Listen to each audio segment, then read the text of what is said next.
Балалар, biz бүгін оқу әрекеттерімізді бастамас бұрын әдеп тіл ережелерін кішкене айта өтейік.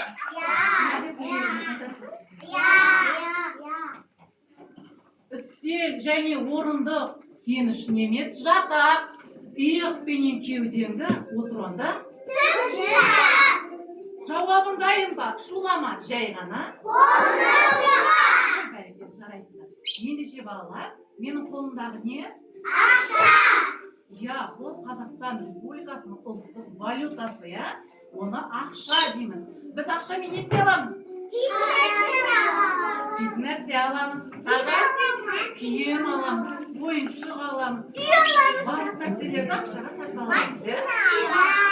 Бірақ денсаулық, көңіл-күй деген нәрселерді сатып ала алмаймыз, естеріңде сақтаңдар. Қазір сендер әр жауап бергендеріңе сендерге ақшалай табысты